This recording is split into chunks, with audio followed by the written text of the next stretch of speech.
ஆச்சரியமான அகஸ்தியர் வளர்த்த இந்த தமிழ் மொழியில் கொடுத்த கம்பநாடர் மங்கள பாடலாக இயற்றியதுதான் உலகம் யாவையும் தாமுள ஆக்கலும் நிலை பெறுத்தலும் நீக்கலும் நீங்களா. ஒரு பரமாத்மா செய்யக்கூடிய கர்த்தவியம் என்னன்னு உபனிஷதங்கள் சொல்றது. அகில புவன ஜன்ம ஸ்தேமபங்காதி நீரே, படைத்து காத்து அதை அழிக்கும் போது இந்த அழித்தல்ங்கிற வார்த்தையை கொஞ்சம் ஜாகிரதையா புரிஞ்சுக்கணும். சனாதன தர்மத்துல டிஸ்ட்ரக்ஷனுங்கிற வார்த்தையை சொல்றது ரொம்ப ஓஹோன்னு வசதியா வச்சுக்க மாட்டான் பெரியவாழ்லாம். அதுக்கு ஆங்கிலத்துல சொல்லக்கூடிய வார்த்தை டிசல்யூஷன் பேரு.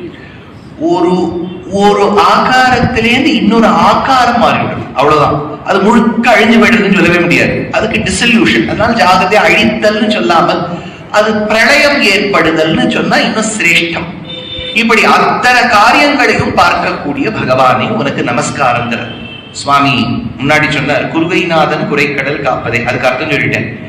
இருகை வேழத்து ராகவன் தன் கதையினர். ஆச்சரியமான வார்த்தை பிரயோகம் பண்ணார் கம்பர். அடியனுடைய ஊர் பெங்களூர். எங்களுக்கும் உங்களுக்கும் ரொம்ப சண்டை வந்தல. இப்பெல்லாம் கேட்கும் போது காவேரி கொடுத்துடணும். பெங்களூர்ல ஒரு ஜூ உண்டு, நீங்க கேள்விப்பட்டிருக்கலாம். பன்னீர் கட்டா ஜூன்னு பேர். பன்னீர் கட்டா ஜூல நீங்க உள்ளுக்குள்ள போனேன்னா அந்த என்ட்ரி டிக்கெட்டை வாங்கிட்டு யானை மேல பவனி வரதுக்கு ஒரு வழி உண்டு. அந்த இடத்துல 2-3 யானையை நிறுத்தி வச்சிருப்பா. யானை பிரம்மாண்டமா இருக்கும், நம்ம பார்த்தா பாவம் கடுகு மாதிரி இருக்கும் பக்கத்துல. அது மேல ஏறி உட்காரணும்னு ஒரு ஆசை. ஜெயம் ரவி மட்டும்தான் ஏறி உட்காருவதா யானை மேல? நம்ம ஏறி உட்காரக்கூடாத ஒரு ஆசை. அதனால அந்த யானை பக்கத்துல ஒரு ஏணி மாதிரி ஒண்ணு வச்சிருப்பா. ஒரு ஸ்டெப்ஸ் அயர்ல இருக்கும். அது நீங்க ஏறிட்டு அது ஓரமா வரணும், ஆனா அதே இடத்துல நிக்கணும். அதுதான் பெரிய விஷயம். அது மேல ஏறி உட்காந்துருவோம். ஆனா ராஜாக்கள் இப்படி எல்லாம் பண்ண மாட்டான். என்ன பண்ணுவா தெரியுமா? சாமர்த்தியமா போவா, ஆனை காலை இப்படி தொடுவா. அது ஆனை காலை தொட்ட உடனே ஆனை அப்படியே உருகி குறுகி கீழே குனியும். அப்போ அதனுடைய அந்த அந்த காதை பிடிச்சிட்டு அப்படியே அதனுடைய தொட மேல ஒரு காதை வச்சுட்டு ஒரு ஜம்ப் கொடுத்துட்டு ஏறுவா. அப்ப ஆனையின் மீது பவனி வர வேண்டும் என்று ராஜா நினைத்தால் ஒரே வழி, அது காலை பிடிக்கணும். காலை பிடிச்சுட்டா அது தன்னை, அந்த ராஜாவை அது தலைமையில உட்காத்தி வைக்கிறது. ராமரை அடைவதற்கும் இதேதான் வழி. அவர் திருவடியை இடத்தில் சரணாகதி செய்து விட்டால் அவர் நம்மளை தூக்கி மேல உட்காத்தி வைப்பான். ஆனைக்கு ஒரு கை தும்பிக்கை, ஆனா ராமருக்கோ 2 கை இருக்கு இல்லையா? அதனால அவர் 2 கையோடு கூடிய யானை. இரு கை வேழத்து ராகவன் தன் கதைன்னு கம்பர் ஆரம்பிச்சார். ஆச்சரியமான ஒரு பாடல். அதுல ஆரம்பிக்கும் போது வால்மீகிக்கு நமஸ்காரம் பண்றார். ஏன் சுவாமி? வால்மீகி வடதேசத்துல இருந்தவர். பானிபூரி வித்துட்டு இருந்தார். நீர் மூலி வேன். நீரோ பார்ப்பனர். எங்கேந்தோ கைவர் போலான் வழியா வந்துட்டு எல்லாரும் என்ன அப்படிதான் சொல்லுவேன். இப்ப ஏதாவது பாண்டேயோட இன்டர்வியூ இருக்குன்னா விஷயத்தையே கவனிக்க மாட்டேன். எங்கேந்தோ நான் ஈரான்ல இருந்து அவனோட பேரம்பேத்தி போல இருக்கு, கீழே வந்துட்டேன். இது சொல்றீரு. அவரோ சம்ஸ்கிருதம் பேசியிருக்காரு. முதல்ல அடியனுடைய கருத்தை சொல்லி விடுறேன். நீங்க ஒத்துக்கலாம், ஒத்துக்காம இருக்கலாம். என்னைக்குமே வாழ்க்கையில நித்தியப்படி நம்ம என்ன கத்துண்டோன்னு யோசிக்கணும். வாழ்க்கை இஸ் a லேர்னிங் ப்ராசஸ். இன்னைக்கும் ஒரு விஷயம் கத்துக்கணும். வயசே கிடையாது கத்துக்கிறது. கத்துண்டே இருக்கணும். ஏதோ சின்ன வயசுல கத்துண்டாச்சே, கத்துண்டு என்ன பிரயோஜனம்? இந்த கேள்வியில கேட்கவே கூடாது. கத்துக்கொண்டே இருக்கணும், கேட்டுண்டே இருக்கணும். பகவன் நாமா சிரவணம் பண்ணிட்டே இருக்கணும். ஐயோ, இத்தனை நாள் நமக்கு இது ராமாயணத்தை தெரியாம போயிடுது. இன்னைக்கு தெரிஞ்சதை எப்பவுமே அந்த ஞானத்துக்கு உண்டான தாகம் இருந்து கொண்டே இருந்தால்தான் தேசம் உருப்படும், சமுதாயம் உருப்படும். ஒரு மொழி மீது நமக்கு காழ்ப்புணர்ச்சி, வெறுப்பு வந்துடுதுன்னா அந்த மொழி எது மேல நம்ம வெறுப்பு காண்பிக்கிறோமோ அதுவும் வராது. நமக்கு எந்த மொழியோ அதுவும் வளராது. அதனால எப்பவுமே ஒரு மொழியை வெறுப்பது பண்ணாதீங்க. தமிழை கற்க வேண்டுமா? இருக்கு, 4000 பாசுரம் இருக்கு. உங்களுக்கு சைவத்துல அவ்வளவு ஈடுபா இருக்கு, திருமுறையா இருக்கு. முருகப்பெருமான் கிட்ட அவ்வளவு பக்தி இருக்கு. திருப்புகள்ல என்னவா பாடியிருக்கார். தேசிக பிரபந்தத்து மேல அவ்வளவு பிராமணியம் இருக்கு, கத்துக்குங்க. திருக்குறள்ல வள்ளுவனார் சொல்லாத கருத்தா கத்துக்குங்க. சரி சுவாமி, அதை கத்துட்டேன், எனக்கு கொஞ்சம் சம்ஸ்கிருதம் கத்துக்கணும், ராமாயணம் கத்துக்கணும். கத்துக்க வேண்டிய வாழ போய் அது பார்ப்பனிய மொழி, இதை கத்துக்க கூடாதுன்னு சொல்லுவது நமக்கு தமிழ் வராது. இந்த தமிழ் சேனல் எல்லாம் இன்னும் இன்டர்வியூக்கெல்லாம் போவேன், நியூஸ் சேனல் கூடுவா, ழகாரமே வராது. தமிழ் இப்ப நம்ம தமிழ வளர்க்கணும்னா தம்மிடத்தில் ழாவை கொண்டுள்ள மொழிதான் தமிழ்னு எடுக்கிறார் மகாபிரிவா அனுகிரக பாஷணத்தில். அதனால உயர்ந்த மொழி எவ்வளவு கேட்டுக்கொள்ளுங்கள் போச்சு, அங்கே தமிழ் தூக்கில தூங்கிடும்.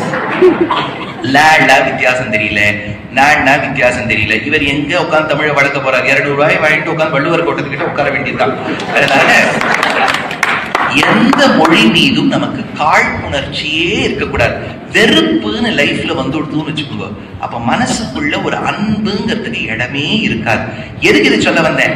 தமிழ்ல 10,348 பாடல்கள் பாடினான் தூய தமிழில் கம்பநாடர். கம்பன் வீட்டு கட்டுத்தறியும் கவி பாடும் என்பார்கள். அவர் சொல்றார், நான் தமிழ்ல ராமாயணம் எழுதுவதற்கு எனக்கு ஊன்றுகோலாய் ஆசானாய் இருந்தவர் வால்மீகி. வாங்கரும் பாதம் நீட்டி வகுத்த வான்மீகி என்பான் தீங்கவி செறிகள் ஆற்ற தேவரும் பருகச் செய்தான். ஆங்கவன் புகழ்ந்த நாட்டை நரவம் வாங்கி மூங்கையான் பேசலுற்றான் என்ன நான் மொழியலுற்றேன் என்பது கம்பருடைய பாடல். அதனாலதான் தமிழகத்தில் வால்மீகி வாழ்ந்ததாக போகர் 7000 பாடல் எடுக்கிறார். வால்மீகியுடைய குலதெய்வம் பெருமாளுக்கு நீர்வண்ணன் பேர். அந்த பெருமாள் இருப்பது பல்லாவரம், சென்னையில பல்லாவரத்துக்கிட்ட. திருமங்கையாழ்வார் பாடினது விதேசம் திருநீர்மலை. வால்மீகியுடைய குலதெய்வம், வடக்குல வாழ்ந்தவருடைய குலதெய்வம் இங்க இருக்கார். வால்மீகி வெகு காலம் சிவபக்தியில் திளைத்து சிவபெருமானை வைத்தியனா பார்த்தார், டாக்டரா பார்த்தார். அந்த சிவனுக்கு மருந்தீஸ்வரர்னு பேர். அந்த மருந்தீஸ்வரரை கொண்டாடிய ஊர் வால்மீகியூர் ஊர். திருவான்மியூர்னு நீங்க சென்னையில கேள்விப்படுறீங்க இல்லையா? வால்மீகியுடைய ஊர். அவருடைய குலதெய்வம் நீர்வண்ண பெருமாள். அப்ப வால்மீகிக்கும் தமிழகத்துக்கும் அப்பேற்பட்ட தொடர்பு. அந்த வால்மீகிய மனசுல வச்சுட்டு நான் பாடல் எழுதுகின்றேன் என்றார். ஆச்சு. இப்பெல்லாம் நீங்க எல்லா கல்யாணத்துக்கும் போனேன்னா, ஒரு 25 வருஷத்துக்கு முன்னாடி நீங்க எல்லாம் பெரியவா போகும்போது ஒரே ஒரு வீடியோக்காரர் அங்க ஓரமா நின்று இருப்பார். அப்ப நீங்க மேடையில ஏறணும், அவ அவங்கள பார்த்து சொல்லுவா சிரிங்கோம்பா. ஏன்னா நம்ம மாமா சிரிச்சே பழக்கம் இல்லை. அதனால இப்படி சிரிங்கோ, புன்முறுவல் அங்க இருக்கணும், குழி இங்க விழணும், இதெல்லாம் சொல்லி சிரிக்க வச்சிருவார். இவர் பாவம் நேஷனல் ஆந்தம்க்கு நிக்கிற மாதிரி அட்டென்ஷன்ல நிற்பார். இப்போ போக போக என்ன ஆயிடுது, இப்ப நமக்கும் கொஞ்சம் செல்வம் ஜாஸ்தியான உடனே அந்த போட்டோகிராஃபரை 4ஆ பிரிஞ்சுட்டா. அதாவது பிரத்யும்னா அனிருத்த சங்கர்ஷனர்கள் மாதிரி, வியூலம்பத்தி மாதிரி அவாளே மேஜ முழுக்க நின்றுட்டு இருக்கா.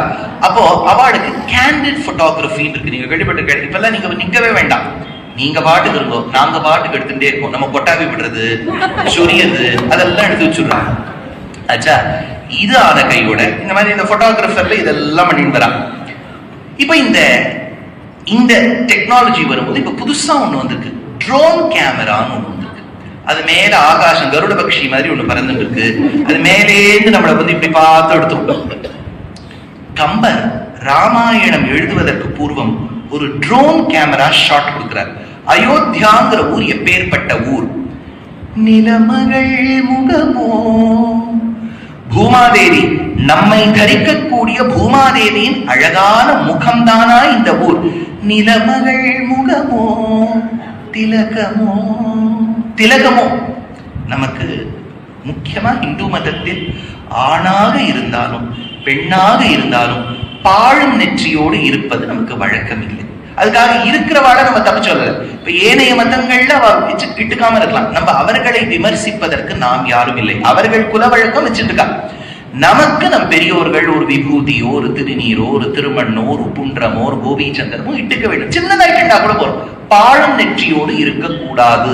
எதுக்கு இது சொல்ல வந்தேன்னா, நான் ஒரு 4-5 வருஷமா பார்த்துருக்கலாம். இந்த இங்கிலீஷ் நியூஸ் சேனல் எல்லாம் கொஞ்சம் பேசிட்டு வரேன். சுவாமி பேசினா என்ன லாபம்னா, லாபத்துக்கு இல்லை, நம்ம மதத்தின் சார்பா யாராவது ஒருத்தராவது போய் பேச வேண்டாமா? நம்ம எல்லாம் பெருமாள் பார்த்துப்பாருன்னா விட முடியும், நம்ம பேசணும். முதல்ல நான் போகும்போது அவ என்ன ஒரு வீடியோ கால்ல வர சொன்னான். வர சொல்லிட்டு என்னை பார்த்த உடனே சொன்னா, are you going to come this way? அதாவது நான் திருமணம் தெரிச்சுன்னா வருவேன்னான்னு கேட்டேன். சொன்ன சுவாமி இப்படிதான் வருது. அவளுக்கு கொஞ்சம் டவுட். ஏன்னா இது வரைக்கும் நியூஸ் சேனல் இந்த மாதிரி பட்டையா யானைக்கு வச்சுக்கிற மாதிரி ஒரு திருமணம் போட்டு யாரும் வருது இல்லை. அப்ப நான் சொன்னேன், சுவாமி நீங்க என் கருத்து கேட்க வரீங்களா? நான் யாராவது பொண்ணை கல்யாணம் பண்ணிக்கிறதுக்கு வரேனா? இப்படிதான் இருக்க சொல்லியிருக்கேன். அதனால நிலமகள் திலகமோன்னு சொன்னா அந்த காலத்தை கம்பர் சொல்ற வார்த்தை, ஆணாக இருந்தாலும் பெண்ணாக இருந்தாலும் பாழும் நெற்றியோடு இருக்கக்கூடாது. திலகமோ கண்ணோ, அழகான கண்களோ, நிறை நெடு மங்கள நாணோ, அழகான திருமாங்கல்யமா இதெல்லாம் சொல்லும் போது எல்லாம் இப்ப விட்ட பழக்கத்தெல்லாம் சொல்லிட்டு 25 வருஷத்துக்கு முன்னாடி அலைப்பாயுதையில ஷாலினி அப்பவே திருமங்கல்யம் கட்டி வச்சுட்டா. அதனால நிறை நெடு மங்கள நானும் அவர் ஏதோ பாவம் எழுதி வச்சிருக்காரு கம்பர். இலகு புன்முலை மேல் ஆரமோ உயிரின் இருக்கையோ திருமகக்கினிய மலர் கொல்லோ மாயோன் மார்பில் நல் மணிகள் வைத்த பொன்பெட்டியோ என்று அப்படி வர்ணிக்கின்றார் அந்த அயோத்தியாவை. பெருமாள் அபயப்பிரதானம் பண்ணார். ஏன்னா கம்பன் ராமபக்தியை ஸ்ரீவைகுண்டத்திலேருந்து ஆரம்பிக்கிறார். வைகுண்டத்துல பெருமாள் அபயப்பிரதானம்னு பண்ணார். கவலைப்படாதே, இந்த ராட்சசர்களின் கொடுமையை நீக்குவதற்கும் நல்லோர்களை உயிர்த்தழச் செய்யவும் நான் பிறக்க போகின்றேன். அப்போது அயோத்தியாவில் தசரதனுக்கு பட்டமகிஷியாக இருந்த கோசல்யா என்கின்ற கோசலை தேவியின் வயிற்றில் இருந்தாராம். ஒரு பகல் உலகெல்லாம் உதரத்துள் பொதிந்து அருமறைக்கு அருமவனை அஞ்சன கொழுந்து எழில் காட்டும் சோதியை திருவுரப்பெயர்ந்தனள் திறம் கொள் கோசலை. அழகான அந்த பூவுலகை படைத்த பிரம்மாவை தன் நாபி கமலத்தில் தாங்கிய நாராயணன், அந்த நாராயணனை இந்த அவதாரத்தில் தன் கர்ப்பத்தில் தாங்கினாளே, என்ன நோன்பு நோற்றார்களோ இவனை பெற்ற வயிறுடையாள். உங்க ஊர்ல ஒரு ஃபேமஸ் கேர்ள் விஷாலினி இருக்காங்க, 225 ஐக்கியோட இருக்கா. அவ அம்மா எவ்வளவு ஒரு நோன்பு இருந்திருக்கணும் இந்த மாதிரி ஒரு குழந்தையை பெற்றெடுக்கிறதுக்கு. அந்த மாதிரி பெருமாளுடைய அனுகிரகத்துல கோசலைத்தான் ஈன்றெடுத்தாளாம் அந்த குழந்தையை. ஆச்சரியமான குழந்தை. ராமர் பிறந்த போது எப்படி சந்தோஷத்தை கொண்டாடினா அயோத்தியாவாசிகள். பக்கத்துல சுத்தி இருக்கக்கூடிய மலையின் உச்சியில தீபத்தூண்ல விளக்கேற்றினாலும். அப்ப ஏற்றிருக்காங்க தெரியல, இப்ப ஏற்றுவாடான்னு தெரியல, அப்ப ஏற்றிருக்காங்க. அதனால நீங்க எது என்ன செஞ்சிருக்கிறீங்க? ராமாயணத்தை நடக்கிறது சொல்றேன். இப்போ அப்பேற்பட்ட சன்னிவேஷத்தில் ராமன் பிறக்கும் போது பிறந்தவாறும் வளர்ந்தவாறும் பெரிய பாரதம் போர் செய்துன்னு ஆழ்வார். ஒரு குழந்தையின் வளர்ப்புங்கிறது ஒரு தாய்க்கு கொடுக்கக்கூடிய ஒரு சந்தோஷம். ஆனா ஒரு விஷயம் வாஸ்தவமா சொல்ற, நிறைய தாய்மார்கள் பாட்டிமார்கள் கர்ப்பள். obedient children never leave memories in their parents. ரொம்ப சமத்தா இருந்ததுன்னா அப்பா அம்மாக்கு ஞாபகமே இருக்காது. இது எப்போ அசடா இருந்து பாடாத பாடுபடுத்துறதோ அந்த அம்மா மறக்கவே மாட்டான் அந்த குழந்தைய. ஸ்கூலுக்கு போங்க, டீச்சருக்கு கூட ரொம்ப நன்னா படிச்ச குழந்தை ஞாபகமே இருக்காது. எந்த குழந்தைய வயிற்றுல கொட்டிட்டுதோ பாடா படுத்திட்டோ அந்த குழந்தை ஞாபகம் தான் இருக்கும். கிருஷ்ணாவதாரம் அப்படி பிறந்தார், பூத்தனை கொன்னார், சகடனை கொன்னார், பிரளம்பனை கொன்னார், கேசியை கொன்னார், அகனை கொன்னார், தேனுகனை கொன்னார், மலையை தூக்கி பிடிச்சார், காளிங்கன் மீது நர்தனம் செய்தார், ராசக்கிரீடை செய்தார், புல்லாங்குழல் புதினார், ராதையோடு சுட்டினார், நப்பிள்ளையை பாடினார், கம்சனை வதம் செய்தார். இதெல்லாம் 10 வயசுக்குள்ள ஞாபகம் இருக்கு. ராமர் எப்படி நில்லுனா நிப்பர், உட்காருன்னா உட்காருவார். அப்பா நில்லுடாராமா நிப்பர், உட்காரு உட்காருவார். அதனாலதான் கல்யாணமே லேட் ஆயிடுச்சு. அப்பா அம்மா பேச கேட்டா உடனே கல்யாணம் ஆகுமான்னு அவர் கேட்கிறார். அதனால அப்படி ராமர் அம்மா அப்பா சொல் பேச்சு கேட்டு நடந்துட்டு இருந்தார். அந்த குழந்தையார் அந்த வளர்ந்த பிறகு ஒரு நாள் விஸ்வாமித்திரர் உள்ள வரார். இந்த இடத்தை கவனிக்கணும். ஸ்ரீமத் ராமாயணத்துல வால்மீகி எடுக்கிறார், அகம் வேத்மி மகாத்மானம் ராமம் சத்திய பராக்கிரமம். அகம் வேத்மி, எனக்கு தெரியும் இவன் யார், எனக்கு தெரியும். அகம் வேத்மிங்கிற அந்த வார்த்தைக்கு 40 பக்கங்களுக்கு அர்த்தம் பண்ணவா பரிதி பெரியவா அவ்வளவு அர்த்தங்கள் சொல்லுவது உண்டு. அதை சொன்னாராம் விஸ்வாமித்தர். என்னனைய முனிவரும் இமையவரும் இடையூறு ஒன்று உடையரானால் பல்நகமும் நகுவெள்ளி பனிமலையும் பால்கடலும் பதுமவீடத்து தன்னகரும் கற்பக நாட்டு அணிநகரும் மணிமாட அயோத்தி என்னும் பொன்னகரும் அல்லாது புகழ் உண்டோ இயல் கடந்த புலவு வேலோய். விஸ்வாமித்திரர் என்கின்ற மகரிஷி, பிரம்ம ரிஷி, அவர் உள்ள நுழையிறார். விஸ்வாமித்திரர் உள்ள வந்தாலே ராஜாக்களுக்கு பயம். ஏன்னா விஸ்வாமித்திரர் வந்தாலே கூடவே மீடியா வந்துடும், பாண்டே வெள்ளம் வந்துருவார். அவர் ஏதாவது ஒண்ணு சொல்லிடுவார், அதே பிரேக்கிங் நியூஸ், உடைந்த செய்தின்னு போட்டுட்டே இருப்பார். உடையும் செய்தி, பிரேக்கிங்னா இப்போ பிரசன்ட் கண்டினியூஸ்ல போறது. உடையும் செய்தி ஏதாவது ஒண்ணு சொல்லிடுவார். சுப்பிரமணியம் சுவாமி மாதிரி ஏதாவது ஒண்ணு சொல்லிடுவார். அது ஃபுல்லா நியூஸ்ல போயிட்டு. அவர் உள்ள வந்தார். தசரதர் கேட்டார், சுவாமி வந்ததற்கு காரணம் என்? தசரதா, என் போன்ற முனிவர்களுக்கு இடையூறு கஷ்டம்னு ஒண்ணு இருக்கும்னா முதல்ல சத்தியலோகத்துல பிரம்மா கிட்ட போவோம். அவரும் முடியாதுன்னு சொல்லிவிட்டா பனி வரை, அதாவது ஹிமன்னு சொன்னா ஸ்னோன்னு அர்த்தம், பனி. ஹிம என்கின்ற சப்தம் சம்ஸ்கிருதத்துல ஸ்னோ. ஆலயம்னு சொன்னா இருப்பிடம். ஹிம என்கின்ற பனிக்கு ஆலயம் ஹிமாலயம். ஹிமாலயத்தின் ஒரு பகுதி கைலாசம்னு பேர். அந்த கைலாசத்தில் வீற்றிருக்கக்கூடிய தட்சிணாமூர்த்தி என்கின்ற சிவபெருமான் கிட்ட போவோம். அவரும் முடியாதுன்னு சொல்லிட்டா பார்க்கடலில் பையத்துயின்ற பரமனான நாராயணன் கிட்ட போவோம்.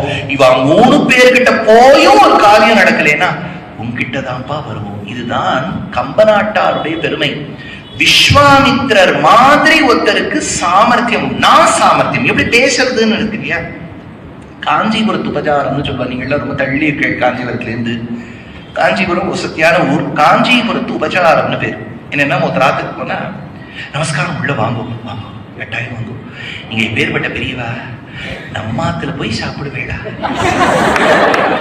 அப்படின்னா ஒண்ணு இல்லைன்னு அது எவ்வளவு அழகா சொல்றா பாருங்க. அதுதான் காஞ்சிபுரத்து உபச்சாரம். நீங்க திருநெல்வேலியில எப்படி இந்த கூட்டு சாப்பாடே போட்டுருவேன். இவத்த சொன்ன திருநெல்வேலி அல்வா கொடுப்பா அப்படி சொல்லப்படாது, அன்பு கொடுப்பா. ஏன்னா அந்த அன்புக்கு அடியன் பார்க்க.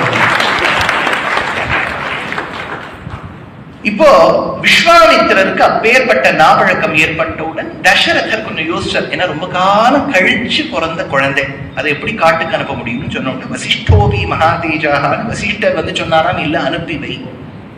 அவர் ராமர் காட்டுக்குள்ள போற. ராமருக்கு இது முதல் முறையாக ஆத்த விட்டுட்டு வெளியில போறார். போகும்போது அங்க தாட்டகான்னு ஒரு ராட்சச ஸ்திரீ நிக்கிறார். விஸ்வாமித்திரர் சொல்லிட்டார், இவளை வதம் பண்ணு, இவளை வதம் பண்றதுக்காக தான் உன்னை அழைத்து கொண்டு வந்தேன் ராமா. ராமர் சொன்னார், ஒரு ஸ்திரீய போய் முதல் முறையா யுத்தம் பண்றேன், போய் ஒரு ஸ்திரீய வதம் பண்ணலாமா? இது சாஸ்திர நிஷித்தமான காரியம் இல்லையா? ஒரு பெண்ணை போற்ற வேண்டிய பெண்ணை கொல்லலாமா? விஸ்வாமித்திரர், நீ சொல்றது வாஸ்தவம் தான், பெண்களை கொல்லக்கூடாது. இவ பெண்ணுன்னு யாரும் உங்ககிட்ட முதல்ல சொன்ன? பெண்ணே இல்லையே வதம் பண்ண. ராமருக்குள்ளுக்குள்ள பயம். ஏன்னா இவர் பெண்ணை வதம் பண்ணி விட்டாருன்னா நாளைக்கு தமிழ்நாட்டில் சொல்லுவா, பார்த்தீர்களா ராமன் என்கின்றவன். அதுக்குன்னு ஒரு குரலை வேற மாத்திக்கணும். நான் பேசுற குரல் பேசினா யாரும் கேட்க மாட்டாங்க. குரலை வேற மாத்திட்டு ராமன் என்கின்றவன் பெண்களுக்கு எதிரி. புரிந்ததா? வடதேசம் போய் சம்ஸ்கிருதம் ஹிந்திவிற்கும் தொட்டு போயிடும், மோதிவிற்கும் போயிடும். அதனால அவர் சொன்னார், அப்படி கூடாது, இவள் சிறு குழந்தைகளை எல்லாம் புஜிக்கின்றாள் ராமா. தவறு செய்தவர் ஆரேனும் இருப்பின் க்ஷத்ரிய தர்மம் வதம் செய்ய வேண்டும். இப்போ கம்பருக்கு ஒரு பெரிய ஒரு போராட்டம். ஏன்னா இவர் எப்படி கவிதை எழுதுறாருங்கிறதுலதான் கவி சக்கரவர்த்தி, கவி சார்வபௌமன் கம்பன் என்கின்ற பட்டம் நிலைக்கும். இவர் சொல்றார், சொல்லுவக்கும் கடியவேக சுடுசரம் கரிய செம்மல் அல்லுவக்கும் நிறத்தினாள் மேல் விடுதலும் அது வைரக்குன்றின் கல்லுவக்கும் நெஞ்சில் தங்காது அப்புறம் கழன்று கல்லா புல்லருக்கு நல்லோர் சொன்ன பொருள் என போயித்த. ராமருடைய வில்லிலிருந்து அம்பு புறப்பட்டு சென்றதாம். எப்படி சென்றதுன்னு நம்ம ஆண்கள்ல பெரிய கூட்டத்துக்கெல்லாம் கல்யாணத்துக்கெல்லாம் போயிட்டு வந்துட்டு ஆத்துல வந்து கேட்பேன், நீ ஏன் அவர்கிட்ட இந்த மாதிரி எல்லாம் பேசினேன்? அப்ப அவர் சொல்வார், இல்ல பேசக்கூடாதுன்னு நினைச்சேன், அது என்னவோ வாயிலேந்து வந்துடுத்து சொல்றோம் இல்லையா. எப்படி ஒரு மனிதனுடைய சொல் அவனுடைய கட்டுப்பாட்டுக்கும் அடங்காமல் அவன் நாவிலிருந்து புறப்பட்டு வெளியே வருமோ, அப்பேற்பட்ட விதத்தில் ராமனுடைய அம்பு புறப்பட்டு வந்ததால் சொல் உவக்கும் கடியவேக சுடு சரம். யார் மீது விடுத்தார்? கரிய செம்மல். ராமர் எப்படி இருப்பாருன்னா கருப்பு, கருப்பான லைட் கருப்பால கருப்பு, ஆச்சரியமான கருப்பு அவர். கரிய செம்மல். ஒரு விஷயம் உங்களுக்கு நான் சொல்றேன், சாமுத்திரிகா லட்சண சாஸ்திரம்னு ஒண்ணு உண்டு. ஒரு ஆணும் பெண்ணும் எப்படி இருக்கணும்னு அந்த மகரிஷி எழுதி வச்சார். கருப்பா இருந்தால்தான் அழகாம், கருப்பாக இருந்தால்தான் ஸ்வர்ணாபரணம் சாத்திக்கணும்னு ஒரு ரூல் உண்டு. கடைக்குள்ள போனேன்னா நீங்க கருப்பா இருந்தாதான் ஸ்வர்ண நகையை வாங்க முடியும், வெள்ளையா இருக்கக்கூடியவா வாங்க கூடாதுன்னு மகர்ஷி எழுதி வச்சுட்டார். ஞாபகம் சொன்னோம் இதை. அதனால அப்பேற்பட்ட கரிய செம்மல். அல் உவக்கும் நிறத்தினாள் மேல் விடுதலும். அவள் எப்படி இருந்தாள்? அல் உவக்கும் நிறத்தினாள், இருள் சூழ்ந்த நிறத்தில் இருந்தாள். அது வைரக்குன்றின் கல்லுவக்கும் நெஞ்சில் தங்காது. அவ உடம்பு வைரம் மாதிரி இருக்கான். Diamond is the hardest substance known அப்படின்னு 7வது கிளாஸ்ல பிசிக்ஸ்ல வரும். அவ உடம்புல தங்காமல் அப்புறம் கழன்று அதையும் பிளந்து கொண்டு சென்றதான் ராமனுடைய அம்பு. எப்படி போச்சுன்னா, கல்லா புல்லர்க்கு நல்லோர் சொன்ன பொருள் என போயித்தன்று.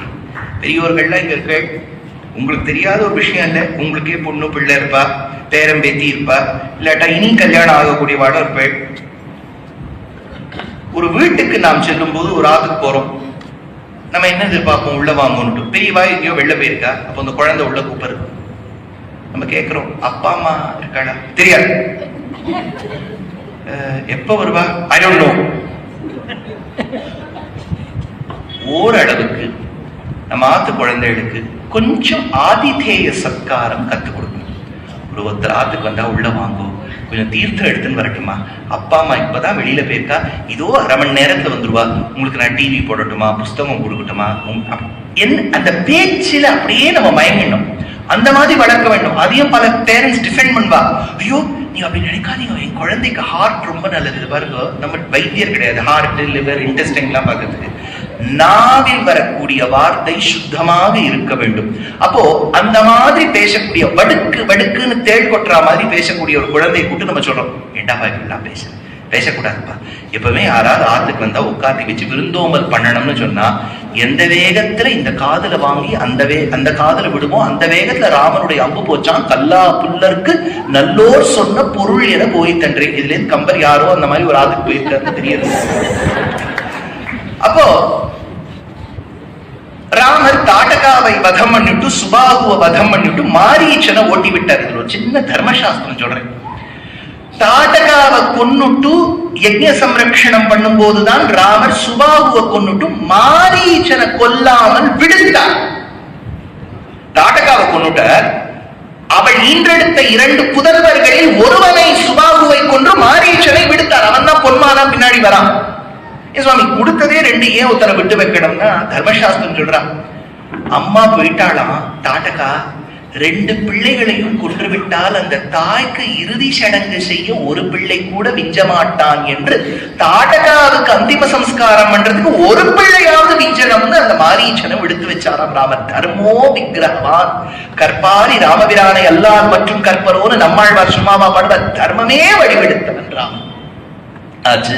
இப்ப குழந்தைய கொண்டு ஆத்துல ஒப்படைச்சுடணும். ஆனா இப்பெல்லாம் நீங்க கவனிச்சிருக்கலாம், இப்பெல்லாம் பர்த்டே பார்ட்டிங்கிறது அந்த குழந்தைக்கு கட்டாயமா ஒரு 18 நாள் பிரம்மோத்சவம் மாதிரி பண்ண வேண்டியதா இருக்கு. அது பெரிய யதாயத்தம் ஜெகத் சக்கரம் காலச்சக்கரம் சாஸ்வதம்னு கேக்குன்னு ஒண்ணு இருக்கு. அதை வெட்டினால்தான், அது ஒரு பலி கொடுத்தால்தான், யூபஸ்தம்பத்துல அதை கட்டி 2 சாந்தோக்கிய ருக்குகளை சொல்லி அதை பண்ணாதான் அது ரொம்ப பூர்த்தியா இருக்கு. அப்பதான் பெரியவாளுடைய ஆச்சாரியர்களுடைய ஆசீர்வாதம் கிடைக்கும் அதுக்கு. அப்போ அது 4-5 தனக்கு இருக்கக்கூடிய தோழிகள் தோழர்கள் எல்லாம் ஆத்த கூப்பிடுது.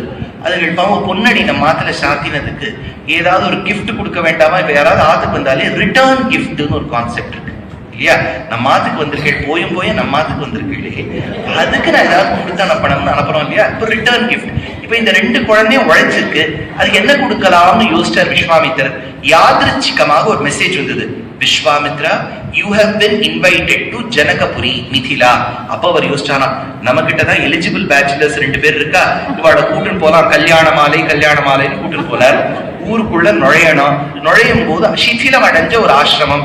ராமர் உள்ளே சென்றாராம். அவர் நடக்கும் போது கஜசிம்ம கதீவீரோ ஷார்தூல ரிஷபோபமோ திம் திம்னு நடக்கும் போது அவர் பாதுகை சம்பந்தம் பெற்று தூளி பறந்து போய் கல்லாக கிடந்த அகல்யா மீது பட அவள் சாப விமோச்சனம் பெற்றாள். பெற்ற பிறகு அந்த அகல்யாவை சேர்த்து வச்ச கௌதமரோட மேல நடந்து போறார். நடந்து போகும்போது விஸ்வாமித்திரர் அப்பப்போ ராமரை திரும்பி அவர் கையை பார்க்கிறார், காலை பார்க்கிறார், கையை பார்க்கிறார். ராமருக்கே ஒரு மாதிரி இருந்தது. மெட்ராஸ்ல இருந்து முன்ன பெங்களூர் எங்க ஊருக்கு போறதுக்கு இப்பவும் இருக்குன்னு நினைக்கிறேன் இந்த ட்ரெயின், பிருந்தாவன் எக்ஸ்பிரஸ் ஒரு ட்ரெயின். நீங்க கேள்விப்பட்டிருக்கீங்களா தெரியல. 71 ஸ்டேஷன்ல நிற்கும். ஸ்டேஷன் இல்லாத இடத்துல நிற்கும். பாவம் அப்பேற்பட்ட ஒரு பகவானுடைய சிருஷ்டியில ஒரு ட்ரெயின் அது.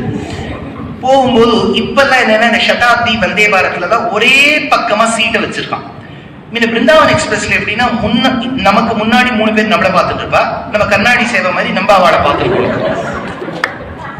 6 மணிக்கு அந்த சுவாமி நம்மளை பார்க்க ஆரம்பிச்சிருக்காரு. என்னதான் நம்ம உற்சவரா நம்ம என்ன திருக்குறங்குடி நம்பியான்னு தெரியல, நம்மளையே பார்த்துட்டு நமக்கே ஒரு மாதிரி இப்படி பார்ப்போம். விஸ்வாமித்திரர் ராமர் கைய வாக்குறார், கால வாக்குறார், கைய வாக்குறார். அத கம்பர் வர்ணிக்கிறார். இவ்வண்ணம் நிகழ்ந்த வண்ணம் இனி இந்த உலகுக்கெல்லாம் உய்வண்ணம் அன்றி மற்றோர் துயர் வண்ணம் உருவதுண்டோ. மை வண்ணத்தரங்கி ஓரில் மழை வண்ணத்து அண்ணலே உன் கை வண்ணம் அங்கு கண்டேன், கால் வண்ணம் இங்கு கண்டேன். தமிழ்ல 2 விதமான கிரியாபதங்கள் பிரயோகம் எடுக்கிற தொல்காப்பியர். ஒரு வஸ்துவையோ ஒரு ஆளையோ பார்ப்பது. இப்ப நான் உங்களை பார்த்துட்டு இருக்கேன், பார்ப்பது. கண்டேன்னு சொன்னா அந்த கண்ட விஷயம், கண்டனா பார்ப்பது. இப்ப என்ன வித்தியாசம்னு கேட்டார் தொல்காப்பியர். பார்ப்பதுன்னா வெறும் பார்க்கிறதாம். ஆச்சரியத்தோடு பார்த்தால் அதற்கு வார்த்தை கண்டேன். காபி வச்சிருக்கான்னு சொன்ன காபியை பார்த்தேன் நான் சொல்லணும். காபியை கண்டேன்னு சொன்னா குடிச்ச 6 மாசம் ஆச்சு. கைவண்ணம் அங்கு பார்த்தேன், கால் வண்ணம் இங்கு பார்த்தேன் தான் சொல்லியிருக்கணும். கைவண்ணம் அங்கு கண்டேன், கால் வண்ணம் இங்கு கண்டேன்னு ஏன் சொன்னார்? ஆச்சரியமான விஷயம். புலவர் கீரன் ஒரு பெரிய மகான், கம்பராமாயணத்தில் அவ்வளவு ஊன்றி இருந்த ஒரு தமிழில் ஆற்றல் கொண்ட ஒரு பெரிய மகனியர். அவருடைய வார்த்தையெல்லாம் அடியே சின்ன வயசுல கேட்டிருக்கேன். அதனால மகான்களுடைய வார்த்தை கேட்டதுனால நமக்கு வேற எந்த பெருமையும் இல்லை. அனந்தராம தீட்சிதர் வாழ், சாஸ்திரிகள், பாலகிருஷ்ண சாஸ்திரி வாழ்த்தல கேட்டிருக்கேன். கேட்ட ஒரு பெருமை உண்டு. விஷயம் சொல்வார், உலகத்தின் இயல்புக்கு நேர்மாறாக நடந்த ராமா. ஏனெனில் ஒருவனோ ஒருவளோ மற்றொருவனையோ ஒருவளையோ ஆதரிக்க வேண்டும், ஊக்குவிக்க வேண்டும் என்றால் கைகளால் கொடுப்பார். இன்னைக்கு ஆங்கிலத்தில் ஒரு வார்த்தை சொல்வார், வட ராஜா come on give me a hug. கட்டி பிடிச்சுக்கிறவா. ஹனுமான் சென்று வந்தார் இலங்கைக்கு. அபார பாராவார பரிகா பரிவிருத பரபுர பரஸ்வத தவதஹன ஜவன பவன பவ கபிவர பரிஷ்வங்க பாவித சர்வஸ்வதானன் ராமன் அரவணைத்தார். அரவணைக்க வேண்டியது கை, ஊக்குவிக்க வேண்டியது கை. ஆங்கிலத்தில் சொல்லும் போது come let me give you a hug, கையால கொடுக்கணும் சொல்றோம். தண்டிக்க வேண்டியது கால், வரட்டும் ஒதைக்கிற அவனை. தண்டிக்க வேண்டியது கால், அரவணைக்க வேண்டியது கை. இதுதான் உலகத்தின் இயல்பு. ஆனால் அதற்கு நேர்மாறாக நடந்தானாம் ராமன். அரவணைக்க வேண்டிய கைகளால் தாட்டகாவ வதம் பண்ணிவிட்டார். தண்டிக்க வேண்டிய கால்களால் அகல்யாக்கு சாப விமோசனம் கொடுத்தார். உலகத்தின் இயல்புக்கு நேர்மாறாக நடந்த ராமா, உன் கை வண்ணம் அங்கு கண்டேன், கால் வண்ணம் இங்கு கண்டேன். ராமாயணத்தை ராமர் பிறப்பு முதல் சீதா கல்யாணம் தொடங்கி பாதுகா பட்டாபிஷேகம், சுக்ரீவ பட்டாபிஷேகம், பரிஷ்வங்க பட்டாபிஷேகம், விபீஷண சரணாகதி, ராம பட்டாபிஷேகம் என்று பார்த்தால் சீதா கல்யாணம்ங்கிறது 1/4 பாகம், பாக்கி எல்லாம் 3/4 பாகம். விஸ்வாமித்திரர் கண்ணால ஜலம் விட்டாராம். ஒரு 1/4 பாகம் தானே என்னால உன்னை பார்க்க முடிஞ்சது, 3/4 பாகம் பார்க்க முடியாம போயிடுதே. அதனால 1/4 வண்ணம் இங்கு கண்டேன்னு முடிச்சாராம். இப்ப ராமர் அந்த மிथिला பட்டணத்துக்குள்ள நுழையிற ஆச்சரியமான இடம் இது. வால்மீகி சொல்லல, ஞாபகம் சொல்லி. இப்ப நான் சொல்லக்கூடிய இடம் வால்மீகி சொல்லல. வால்மீகி இது அரேஞ்ச் மேரேஜா கொண்டு போயிட்டார். ஆனா தமிழகத்துக்கு என்னைக்குமே பிடித்தது லவ் மேரேஜ் தான். அரேஞ்ச் மேரேஜ் எல்லாம் இப்ப போயிடுது. அந்த மாப்பிள்ளை வருவாரி உட்காந்து பாரு, ஆத்துல இருக்கக்கூடிய பஜ்ஜி சொஞ்சி எல்லாம் பண்ணணும். அதுவே ஆத்துல ஏதோ மாப்பிள்ளையை கூட்டுன்னு வந்துடுது. அதனால அது பிடிச்சிருக்கோ பிடிக்கலையே அவர் தான் மாப்பிள்ளை, பிடிச்சிருக்கோ பிடிக்கலையே அவ தான் மாட்டு பண்ணும். இப்ப என்ன விஷயம்னா லவ் மேரேஜ். கம்பர் கொஞ்சம் தமிழ்நாட்டு ஸ்டைல போறார். அப்படியே ராமர் அப்படியே சின்ன பைலேன்ஸ்னு பேரு. நீங்க நார்த் இந்தியாக்கெல்லாம் போனேன்னா இவ்வளவு விஸ்தாரமா தெரு இருக்காது. வாரணாசி இந்த பிருந்தாவனம் எல்லாம் போனேன்னா அதுக்கு பேரு கல்லின்னு பேரு. கல்லின்னா சின்ன சின்னதா இருக்கும். அந்த கல்லியில யார் போவா? ஆடு போகும், மாடு போகும், வண்டி போகும், நாம் செல்வம், எல்லாரும் ஒன்னா போவோம். அதுதான் சங்கச்சத்துவம் சம்பதத்துவம்னு ரிக்வேதம் சொல்றது. அந்த மாதிரி போவோம். சின்ன கல்லியில ராமர் போயிட்டார். விஸ்வாமித்திரர் கூட வந்தாரு, அவர் விட்டுட்டு போயிட்டார். எப்பவுமே நாங்க யாத்திரா கூட்டுன்னு போகும்போது பதி பத்தினிகளா வருவா. நான் கடைசியா இருப்பேன். எல்லாரும் போன பிறகு நம்ம நடக்கணும். பல மாமிகள் மெதுவா நடந்து வருவா. நான் கேட்பேன், மாமா எங்க அவர் என்னைக்கு கூட வந்திருக்கு, முன்னாடி நம்ம இருக்கோமா இல்லையாங்கிறது கூட பார்க்காம அந்த பிராமணன் முன்னாடி போயிடுத்துப்பாரு அப்படின்பா. அதனால பாவம் அந்த மாமியை கூப்பிட்டு நான் வருவேன்.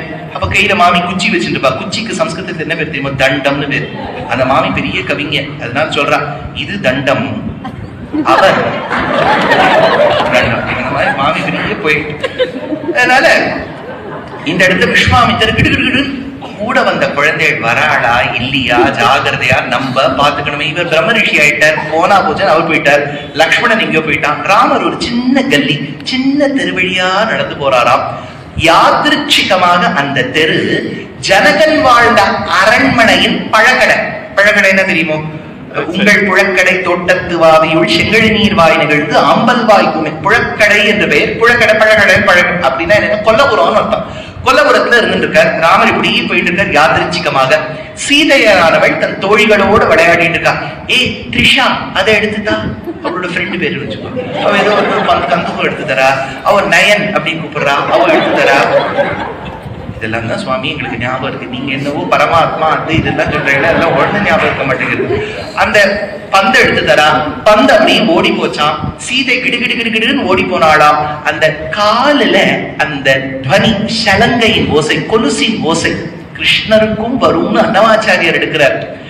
கடிதடித மேகலா ಖಚಿತಮಣಿ ಖಂಡಿತ ಕಡಿಧಡಿತ ಮೇಕಲ ಖಚಿತಮಣಿ ಖಂಡಿತ ಪಠಲ ನಿನದೇನ ವಿಭ್ರಾಜ್ಯಮಾನಂ ಕುಟಿಲ ಪರ ಘಟಿತ ಸಂಕುಲ ಶಿಂಜಿತೆ ನಟಂ ಚಟುಲ ನಟನಾ ಸಮುಜ್ವಲ ವಿಲಾಸಂ ಭಾವಯಾಮಿ ಗೋಪಾಲಬಾಲಂ ಮನ ಸೇವಿತಂ தத்பதம் சிந்தையேயும். அந்த கிருஷ்ணன் தவழும் போது தளர்நடை நடவானோன்னு அது பெரியாழ்வார். அந்த துவனி கேட்பது போல் சீதா பிராட்டிக்கு அந்த கொலுசு சத்தம் கேட்டுதான். ராமர் இத்தனை நாள் யாருமே இங்க இல்லையே, ஏதோ கொலுசு சத்தம் கேட்கறதேன்னு அவர் யாதிருச்சிகமாக வேலை பார்த்தார். சீதா இந்த திருவழியா யாரும் பொதுவா நடக்கவே மாட்டாளே, யாரோ நடக்கிற மாதிரி இருக்கேன்னு அவ மேலேந்து கீழே எட்டி பார்த்தா. எதேச்சியா இவ மேலேந்து கீழே பாக்குறா, இவர் கீழே மேல பாக்குறாரு. இவா ரெண்டு பேர் பாத்துக்கிறத கம்பர் பார்த்துட்டார். எண்ணலும் நலத்தினாயினையள் நின்றொழி கண்ணொடு கண்ணினை கவ்வி ஒன்றை ஒன்று உண்ணவும் நிலை பெறாது உணர்வு ஒன்றிட அண்ணரும் நோக்கினான். அந்த சுவாமி 10,348 பாடல்கள் இந்த ஒரு வரி அவர் அண்ணரும் நோக்கினான் அவரும் நோக்கினாள். நமக்கு வேணுங்கிறது மட்டும் ஞாபகம் வருது. விஷயம் என்னன்னா, தமிழ்ல இரண்டு வினைச்சொல் இருந்தால் ரெண்டு சேர்க்கிறது வழக்கம் இல்லை. இப்போ ஒரு கடை இருக்கு, உங்க ஊர்ல தான் நகை கடையா இருக்கே, குமரன் கல்யாணம் போட்டு வரிசா நகை கடையா இருக்கு. கடவாசல் எழுதியிருப்பார், ஞாயிற்றுக்கிழமையும் கடை உண்டு அப்படின்னா என்ன, பாக்கி நாள்ல உண்டுன்னு அர்த்தம். ஞாயிற்றுக்கிழமையும் உண்டு, செவ்வாய்க்கிழமையும் உண்டு, வியாழக்கிழமையும் உண்டுன்னு போட மாட்டோம். It is redundant. If he says the shop is also open on Sunday, it means the other days it is open. அண்ணரும் நோக்கினாள்னா அவரும் நோக்கினாள் அர்த்தம். அண்ணரும் நோக்கினாள் அவரும் நோக்கினாள்னு சொல்ல வேண்டிய அவசியத்தை இல்லை. ஆனா ஏன் சொன்னார் கம்பர்னா, ஏன்னா இன்சிடென்ட் இல்லையா, ஆக்சிடென்ட். ஒரு நாயகரும் நாயகியும் பாத்துக்கிறான்னு வச்சுக்கோங்க. அப்ப அவ என்ன மெசேஜ் பண்ணுவா, hi Ramya, can we meet at the coffee shop today at 3:30 PM அப்படின்னு அவ கேட்போம். அப்போ அந்த ரம்யா வந்து கொஞ்ச நாள் I will think and get back to you, ஏன்னா சட்டுன்னு ஆமான்னு சொல்லிவிட்டா அது ரொம்ப வேல்யூ குறைஞ்சிடும். அதனால கடைசியில அதை ஒரு 3 மணிக்கு சொல்லும், okay I will come and meet you Raghav அப்படின்னு. 2 பேரும் மீட் பண்ணிப்பா. இது இன்சிடென்ட். இதே ரோட்ல 2 வண்டி இடிச்சுக்கிறதுன்னு வச்சுக்கோ, அது ஆக்சிடென்ட். என்ன சொல்லி வச்சுட்டா 3:30 மணிக்கு 2 பேர் இடிச்சுக்கலாம், இடிச்சுடுறான். நமக்கு ஊர்வம்பு போறாதே. இப்ப யாராவது ஆக்சிடென்ட் ஆனா உதவுவதே இல்லை. போனை வச்சு வீடியோ எடுத்துட்டு இருக்கோம், எப்படி விழுந்தார், எந்த பக்கமா ரத்தம் போயிட்டு இருக்கு பாருங்க அப்படின்னு வீடியோ எடுத்துட்டு இருக்காரு. நம்ம வம்புக்காரர் நம்ம போய் கேட்கிறோம், என்ன சுவாமி என்னாச்சு? அவன் வந்தா சார், இவன் வந்தா சார். சரிப்பா, அவன் அந்த பக்கம் வந்தா இவன் இந்த பக்கம் வந்தா என்னாச்சு?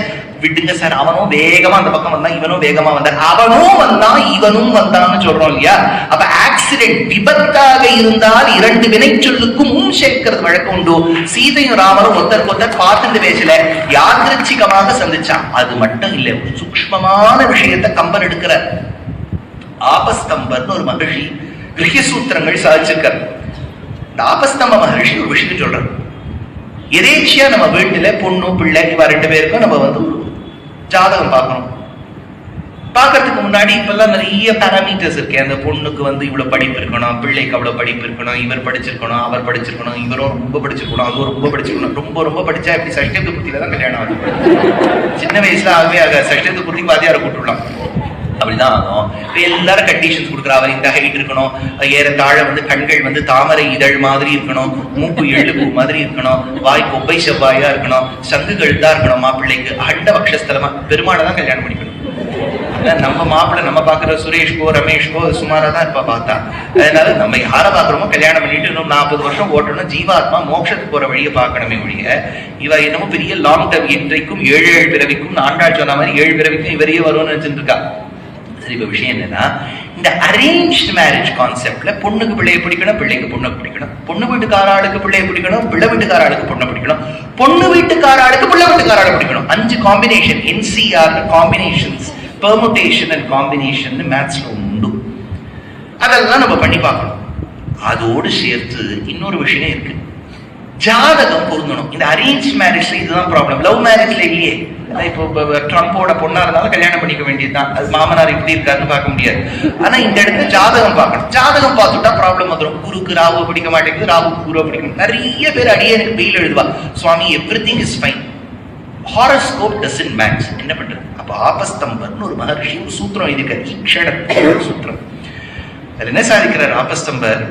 ஒருவேளை எல்லாம் பொருந்தி ஜாதகம் பொருத்தம் ஏற்படலேன்னா என்ன பண்றது? அப்ப என்ன பண்ணணுமா, அந்த பொண்ணு பிள்ளைய கூட்டு வச்சு வீட்டிலேயே ரொம்ப அனுபவம் மிக்க ஒரு ஸ்திரீ, பாட்டியா இருக்கலாம், புள்ளு பாட்டியா இருக்கலாம், ஸ்திரீ, ஆண் இல்ல ஸ்திரீ, அவளை உட்காத்தி வச்சு பார்க்க சொல்லணுமா. இந்த ஆணுக்கும் பெண்ணுக்கும் கண் பொருத்தம் இருக்கா, கண்ணால பேசிக்கிறாளா பாருன்னு ஆபஸ்தம்பர் எழுதுறாரு. ஏன்னா கம்யூனிகேஷனுங்கிறது வாய் வார்த்தையா மட்டும் இருக்கணுங்கிறது இல்லை, கண்ணால கூட பேசலாம். இப்ப பத்தி பத்தினிகள் உபன்யாசத்துக்கு வரா, மண்டே சாயங்காலம் நாளைக்கு உத்தியோகத்துக்கு போகணும், ஒரு 8:30 மணிக்கு மேல உட்கார முடியாது, அவ சட்டுன்னு வாயை திறந்து கிளம்புமோன்னு சொல்ல முடியாது, அவ கண்ணால காமிப்பான். அப்ப அந்த மாமா அதை புரிஞ்சுக்கணும். புரிஞ்சுக்கிட்டு அவர் கிளம்பினார்னா நல்ல தாம்பத்தியம் அர்த்தம். என்னன்னு வாய் திறந்து கேட்டார்னா இது கல்யாணமே பண்ணிட்டு இருக்கப்படாது. அதனால கண்ணால பேசிக்கணுமா. உயர்ந்த தாம்பத்தியத்துல பேச்சே கம்மியா இருக்கணும், கண்ணாலதான் பேசிக்கணும். ராமரும் சீதையும் கண்ணால பேசிட்டாலே ஆபஸ்தம்பர் எடுக்கிறார். எப்போ கண்ணால பேசிக்கிறாளோ ஜாதகம் பொருந்தலேனாலும் கல்யாணம் பண்ணி வைக்கலாம்னு மகரிஷி எழுதி வச்சிருக்காரு. உங்களுக்கு தான் நான் எவ்வளவு செலவு மிச்சம் பண்ணி கொடுத்துருக்கேன், கண்ணு பேசிக்கிறதான் பாருங்க. அதனாலதான் ராமருக்கும் சீதைக்கும் வீட்டுல ஜாதகம் பார்த்தாளான்னு ஒரு கேள்வி நமக்கு மனசுல வரும். அண்ணரும் நோக்கினான், அவரும் நோக்கினாள்.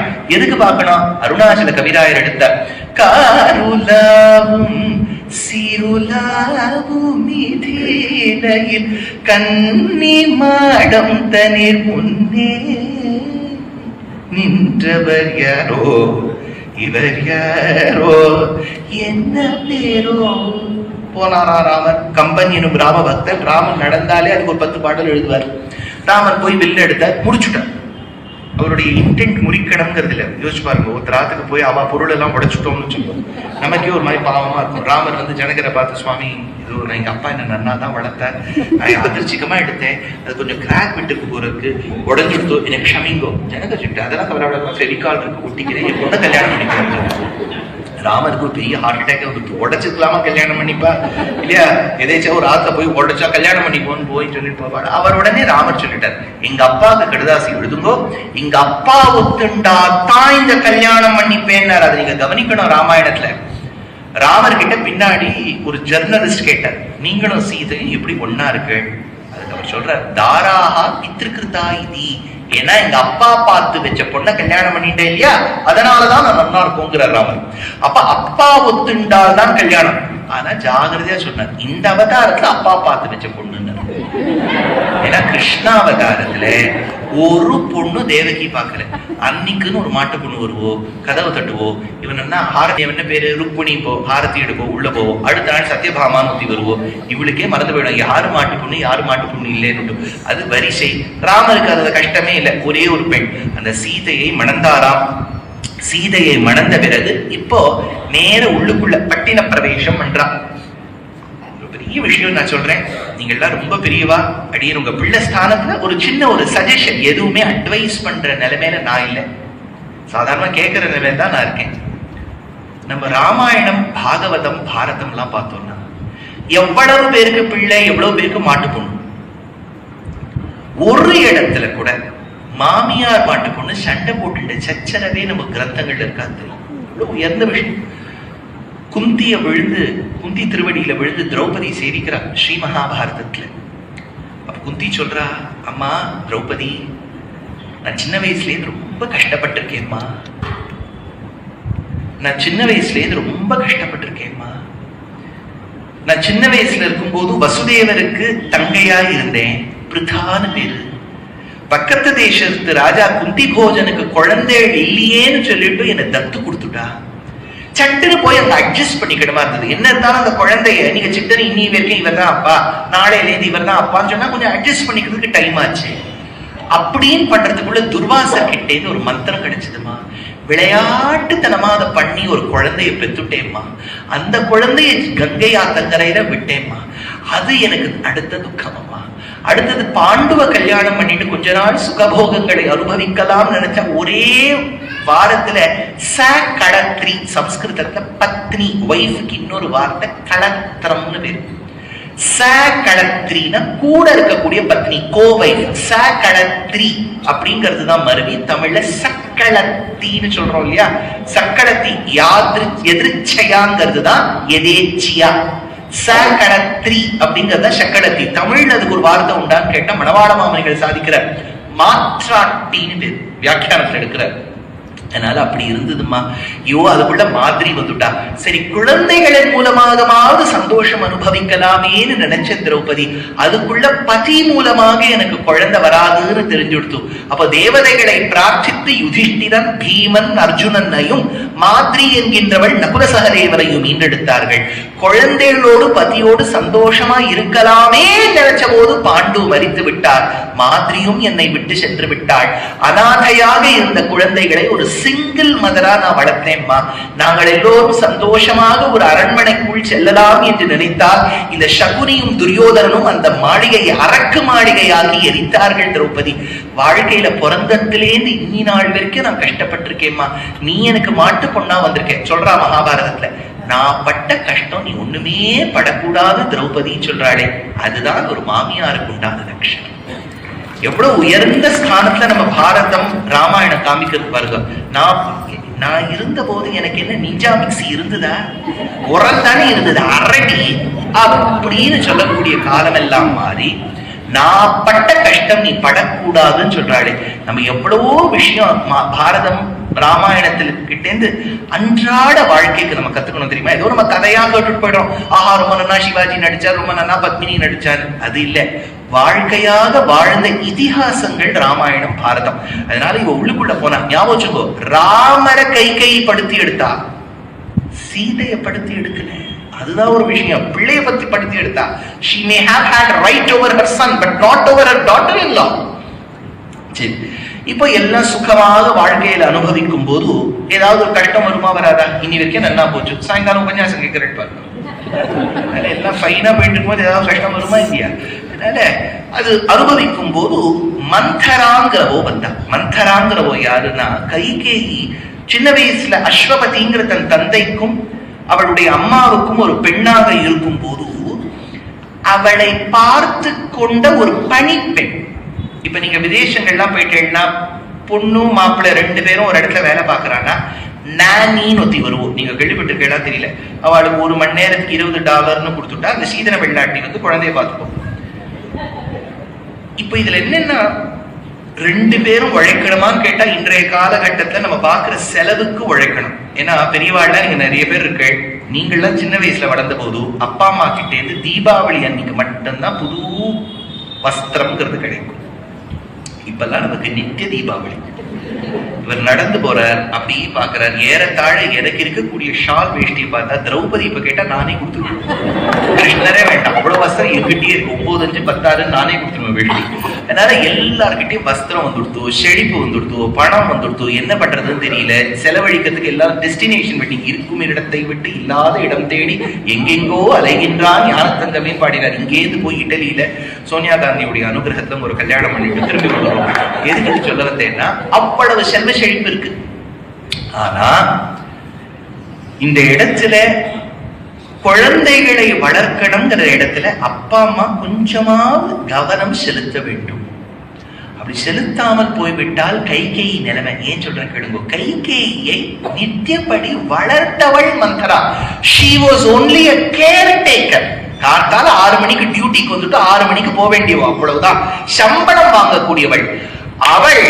சம்பராசுரனை யுத்தத்தில் ஜெயித்து தன்னுடைய வீரவாகை சூடிய தசரதனுடைய அந்த டிசிஷனை மாத்தி எழுதியிருக்கான. வீட்டுல வேலை பார்க்கக்கூடியவளுக்கு எவ்வளவு பவர் கொடுத்திருக்கா பாருங்க. அதனால பொதுவாவே சொல்வா, ஒரு ஆத்த சீக்ரெட் அவாத்த டிரைவருக்கு தான் தெரியும் இல்லையா, வண்டியில பேசணும். எப்பவுமே நம்ம we should know where to discuss and what to discuss. அதனாலதான் பகலில் பக்கம் பார்த்து பேசி, இரவில் அதுவும் வேண்டாம். மந்தரா ஊருக்குள்ள நுழையறா. அவ நுழையும் போது கம்பன், என் கம்பனுடைய தமிழ் பாடலை கேளுங்கோ. தோன்றிய கூனியும் துடிக்கும் நெஞ்சினாள், ஊன்றிய வெகுளியாள் உழைக்கும் உள்ளத்தாள், கான்றியரி நயனத்தாள் கதிக்கும் சொல்லினாள், 3 உலகிற்கும் ஓர் இடுக்கண் மூட்டுவாள். அவ வரும்போது தீப்பொறியோட வராளாம். அவ தமிழ் படங்கள்ல ஹீரோக்கு என்ட்ரி அப்படிதான் கொடுப்பா. இப்படி ஒரு தட்டு தட்டுவார், 50 பேர் விழுந்துருவா. நம்ம ஒரு பெட்டியை எடுத்தாலே ஸ்பாண்டிலைட்டிஸ் வந்துருது. நம்ம ஹீரோ இப்படி தட்டு தட்டுவார், 50 பேர் விடுவா. அதெல்லாம் பெருசா இருக்கும், பூஷணிக்கா மாதிரி. அதெல்லாம் உண்டு. டிரான்ஸ்ஃபார்மர் மேல விழுந்து அந்த பொறி படக்க அந்த தலைவர் இப்படி நடந்து வருவார். அவருக்கு தைத்திரிய உபநிஷத் சொல்லி நம்ம பால்ல திருமஞ்சனம் எல்லாம் பண்ணி அபிஷேகம் எல்லாம் பண்ணி அவர் இப்படி நின்றுட்டு இருப்பார், வெங்கடாஜலபதி மாதிரி. அவர் தான் வரதாத்தா, அவர் தான் நமக்கு மோட்சம் கொடுக்கக்கூடியவர். அவர் தலையா இருக்க. அவரே போர் வரும்போது தளபதி வீரரா இருக்க. அவரே தலைவரா இருக்க. இப்படியே நம்ம போய் நம்ம மோட்சத்திலே விலகியே விட்டுட்டோம். ஏதோ ராமாயணத்தை படிப்போமா, பாரதத்தை படிப்போமா, பாகவதத்தை படிப்போமா, குழந்தை இதெல்லாம் விட்டுட்டு 4 மணிக்கு போய் வாசல்ல போய் நிக்கிறது, டிக்கெட்டை கொடுத்து தியேட்டர்ல பார்க்கணும். தப்பா சொன்னேன்னு எடுத்துக்காதீங்க. நம்ம என்னைக்குமே நம்ம உஜ்ஜீவனத்துக்காக தான் வழியை தேடணுமே ஒழிய, if we keep running behind cinematic glory, யாரையும் குறிப்பிட்டு சொல்ல, ஜென்ரலாவே சொல்ல. அவா வேலையை பாக்குறா, வரா, 200 கோடி வாங்கிக்கிறா, நன்னா நடிச்சுட்டு போயிடுறா, அவா உத்தியோகம். இந்த குழந்தை உருப்படுறதுக்கு வழியை பார்க்க வேண்டாமா? படிக்கணும், முன்னேறணும், நிறைய விஷயங்கள் கத்துக்கணும், ராமாயணம் கத்துக்கணுமே, ஒரு 20 குறள் மனப்பாடம் பண்ணணுமே. அதெல்லாம் இந்த குழந்தைக்கு தோணாம பின்னாடி போகுது. நான் இது எதையும் யாரையுமே நான் அவதூறு சொல்லல, தப்பு சொல்லல. கொஞ்சம் கொஞ்சமா நம்ம தமிழ்நாடு லேண்ட்ஸ்கேப் ஞானத்தை நோக்கி நகரும். என்னைக்கு ஒரு தேசம் ஞானத்தை நோக்கி நகர்றதோ அன்னைக்குதான் அந்த ஊர்ல சமிருத்தி ஏற்படும். நம்ம இப்ப நடிக்கிறவா பின்னாடியே போயிட்டு இருந்தோம்னு வச்சுக்கோ, எப்ப நம்ம படிப்போம் சொல்லுங்க? நம்ம படிக்க வேண்டாமா? நம்ம வாழ்க்கையில முன்னேற வேண்டாமா? நமக்கு பெற்றோர்கள் இருக்கா, அவளை பார்த்துக்க வேண்டாமா? அந்த ஒரு எண்ணம் வர வேண்டாமா? கொஞ்சம் கொஞ்சமா மாறணும். சினிமாக்கு அடியன் அகேன்ஸ்ட். அவரே சொன்னாரே முன்னுரையில, நானே நடிச்சிருக்கேன், நானே படம் எடுத்திருக்கேன். இது ஒரு தொழில். ஏதோ மக்களுக்கு கொண்டு சாகுந்தளத்தின் பெருமையை சேர்க்கணும், டைரக்ட் பண்ண, அவ்வளவுதான். என்னைக்குமே யார் பின்னாடியும் போக கூடாது. என்னைக்குமே நமக்கு பகவான் ஒருவனே தஞ்சம். என்னைக்கு அந்த ஞாபகம் நமக்கு வருதோ தேசம் உருப்படும். இன்னொன்னு சொல்றேன், கல்ட் பர்சனாலிட்டி இருக்கக்கூடாது. இந்த சுவாமியார் பின்னாடி போனேன், அவர் நிறைய மிராக்கிள்ஸ் பண்ணார், என்னென்னவோ மேஜிக் பண்றார், மேஜிக் பண்ற சுவாமிகளுக்கு எல்லாம் போவே கூடாது. ஞானத்தை போதிக்கக்கூடிய ஆச்சாரியன் பின்னாடி மட்டும்தான் போனோம். நீ உன் அனுஷ்டானத்தை பண்றியா, சந்தியாவந்தனம் பண்றியா, நித்தியபடி பெருமாளுக்கு பிரசாதம் வைக்கிறியா, பிரசாதத்தை புஜிக்கிறியா, உன் கையால தான தர்மங்கள் பண்றியா, நித்தியபடி ராமாயணம் படிக்கிறியா, நித்தியபடி பாகவதம் படிக்கிறியா, போற இடத்துல நல்லபடி வேலை பார்க்கறியா. நல்ல ஒரு விஷயம் சொல்றேன் கேளுங்கோ. நான் பெங்களூர்ல உபன்யாசம் பண்ணிட்டு இருந்தேன். பண்ணும்போது ஒரு அப்பா அம்மா அவ குழந்தைய கூட்டுன்னு வந்தா. சொன்னா, சுவாமி குழந்தைக்கு நல்ல ஸ்கூல்ல சேர்த்திருக்கேன், என் போன் இல்லையே, நல்ல ஸ்கூல்ல சேர்த்திருக்கேன், நல்லபடி கோச்சிங் கிளாஸ்ல சேர்த்திருக்கேன், நல்லபடி அந்த குழந்தைக்கு வஸ்திரம் எல்லாம் வாங்கி தரேன், நல்ல விதத்துல அந்த குழந்தைய பராமரிக்கிறேன். ஆனா அந்த குழந்தை எத்தனை பண்ணாலும் படிப்புல கொஞ்சம் கூட இன்ட்ரெஸ்டே காமிக்க மாட்டேங்கிறான். நான் அதுக்கு மேல ஒரே ஒரு வார்த்தை சொன்னேன், நீங்க எங்க வேலை பார்க்கிறீர்கள் அப்படின்னு. அந்த அப்பாவை பிபிஎம்பின்னு பெங்களூர்ல ஒரு கார்பரேஷன் உண்டு, இந்த வீடெல்லாம் பார்த்துக்கக்கூடிய கார்பரேஷன், அங்க பாக்குறேன்னு. நான் உன்னே ஒண்ணு சொன்னேன், உங்களை பத்தி எனக்கு ரொம்ப தெரியாது, ஆனா உன்னே ஒண்ணு சொல்றேன் கேட்டுக்கோ. நம்ம உழைச்சு சம்பளத்துக்கு மேல ஏதேனும் ஒரு தனம் தவறான முறையில் வந்தால், அந்த தவறான முறையில் வந்த தனத்தின் பாதிப்பு குழந்தைகள் மேல வரும். You may be very happy that you're gaining money through bribe. நமக்கு சந்தோஷம், என்ன இவ்வளவு தனம் வந்ததுன்னா சமிருத்தி தானே. ஆனா அது குழந்தைகளை பாதிக்கும். அந்த குழந்தை உழைச்சாலும் அதுக்கு மதிப்பெண் வரமாட்டேங்கிறது இல்லையா? மாதாபிதா செய்த தர்மம், தர்மமோ அதர்மமோ குழந்தை தலையில போய் முடியும். நான் அவர்கிட்ட நாசூக்கா சொன்னேன், சுவாமி நீங்க நல்லா சம்பாதிக்கிறேன், அதுக்கு மேல நீங்க உங்க கையால ஒரு பணம் தவறான முறையில வாங்கக்கூடாது. நம்ம அப்போ வாங்கிடுவோம். அது எவ்வளோ ஜன்மங்கள் ஜன்மாந்தரமா கொடுக்கிறவா எவ்வளவு கண்ணீரை விட்டு கொடுப்பா. அந்த பாபங்கள் எல்லாம் நம்ம போய் எந்த இடத்துல போய் கழிப்போம் சொல்லுங்க. Always lead a life that is very very straight forward life. என்னைக்குமே அதாவது கொஞ்சம் கஷ்டம் வந்ததுனாலும் பரவாயில்ல, பாவங்கள் சேராது. ஏன்னா சில பாவங்களுக்கெல்லாம் பிராயஷ்சித்தமே கிடையாது. அதனால இது நான் நாசுக்கா அவர்கிட்ட சொன்னேன். அப்புறம் அவர் புரிஞ்சுட்டு நடந்திருப்பார். அந்த குழந்தை நல்ல வழியில வந்திருக்கணும்னு மகாபரிவா கிட்ட பிரார்த்தனை தான் பண்ண முடியுமே ஒழிய அதுக்கும் மேல நம்மளால ஒண்ணும் பண்ண முடியாது. அதனால லைஃப்ல என்னைக்குமே தவறான முறையில் தனமும், அதே சமயத்தில் கல்ட் பர்சனாலிட்டி, இந்த சுவாமியார் பின்னாடி போறது, அந்த சுவாமியார் பின்னாடி போறது, அவர் மிராக்கிள் பண்றாருன்னு சொல்றது, அவர் பெரிய ராஷ்டிரம் அனுப்புவர், அப்புறம் நாடை விட்டே போய் ஒரு தனி தீவு வாங்க ஆரம்பிச்சுவர், இதெல்லாம் நமக்கு வேண்டவே வேண்டாம். ஒரு நல்ல சதாச்சாரியனை அணுகி உபதேசம் பெற்று வாழ்க்கையை சிம்பிளா நடத்தணும். ஒன்னே ஒண்ணு, மிராக்கிள்ஸ் பின்னாடி ஓடவே ஓடாதீங்க. மிராக்கிள்ஸ் இப்ப நான் உபன்யாசம் சொல்றேன், நல்லா உபன்யாசம் சொல்றேன், ராமாயணம் சொல்றேன், அதோட நிறுத்திக்கணும். இவர் சுவாமியார் அது இதுல யாரையுமே, பெருமாளுக்கு நிகர் அவன் ஒருவன் மட்டும்தான் சுவாமி, இன்னொருத்தரால் அவர் கிட்டையே வர முடியாது. அந்த எண்ணம் இருந்தால்தான் சனாதன தர்மம் வளர்ந்து கொண்டு போகும். சரி, விஷயத்துக்கு வந்துடுறேன். என்னன்னா, இந்த கூனி வந்தாளாம், வந்தவள் எப்படி வந்தாலாம், 3 உலகிற்கும் ஒரு இடுக்கண் மூட்டுவாழ்னர் கம்பர்.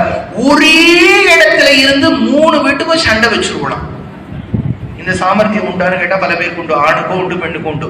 மெனக்கெட்டு ஒரு ராத்துக்கு போன் பண்ணி, நம்ம ஆத்துல அவர் இருப்பார் சுரேஷ், அவர் கல்யாணம் உன்னை கூட்டாளோ, அவளை கூப்பிடலே நமக்கு தெரியும்.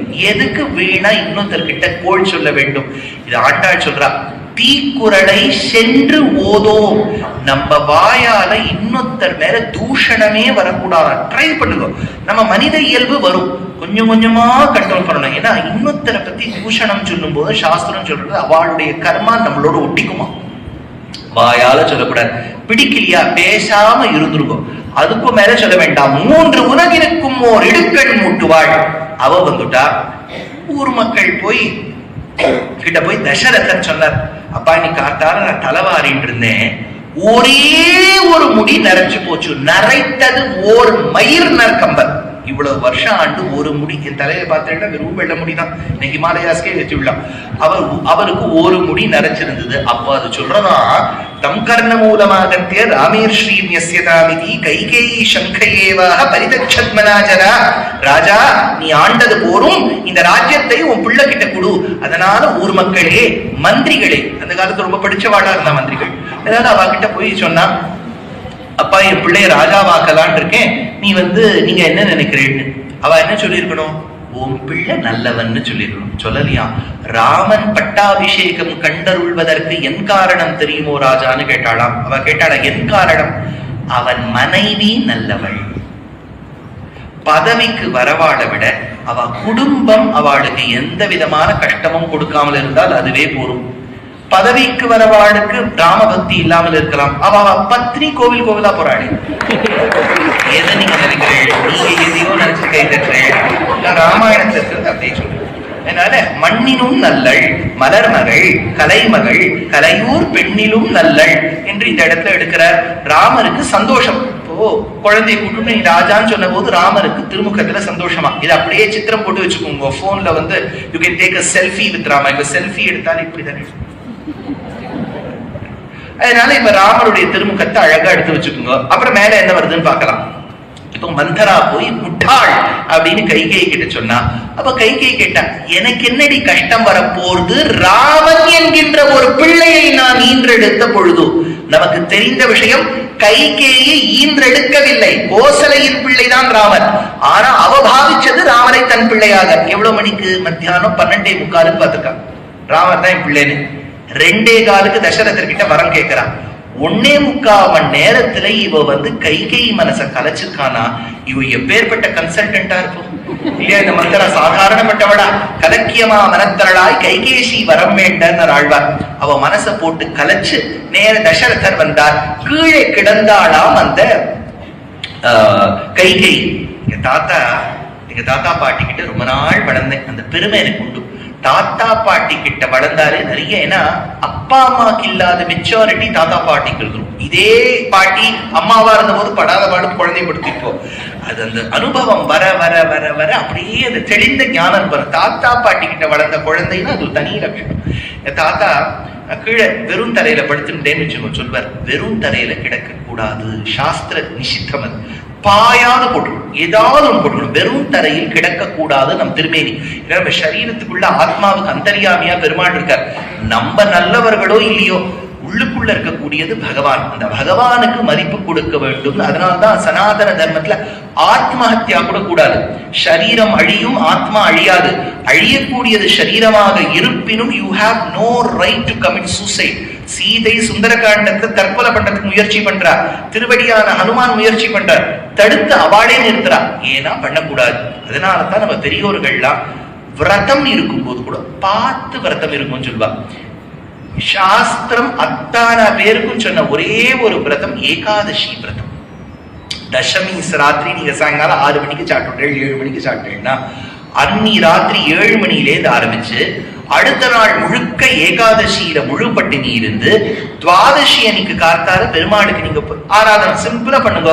துளசி ஜலம் எடுத்துக்கோங்க, பருகுங்கோ. அப்ப 8:30 மணிக்குள்ள சாப்பிடணும். அதுக்கு பாரணைன்னு பேர். அவ்வளவுதான். அப்ப கிட்டத்தட்ட 36லேருந்து 40 மணி நேரம் சாப்பிடாம இருந்திருக்கும். ஏகாதசிக்கு ஒருத்தர் கேட்டார், என்ன விரதம் இருக்கணும்? ஒண்ணுமே இல்லை, எச்சைய கூட முழுங்க கூடாது.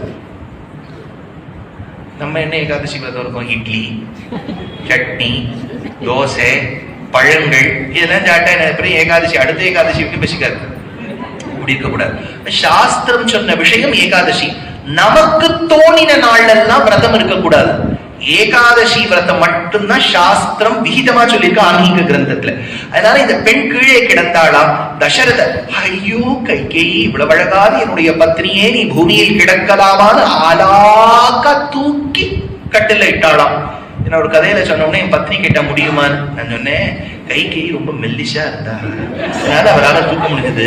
நான் தூக்கிட்டேன்னா கூட்ட வாத்தியாரும் கூட்டு வைகுண்ட சமாராதனை வரைக்கும் அவர் தூக்கணும், என்னால முடியாதுன்னு.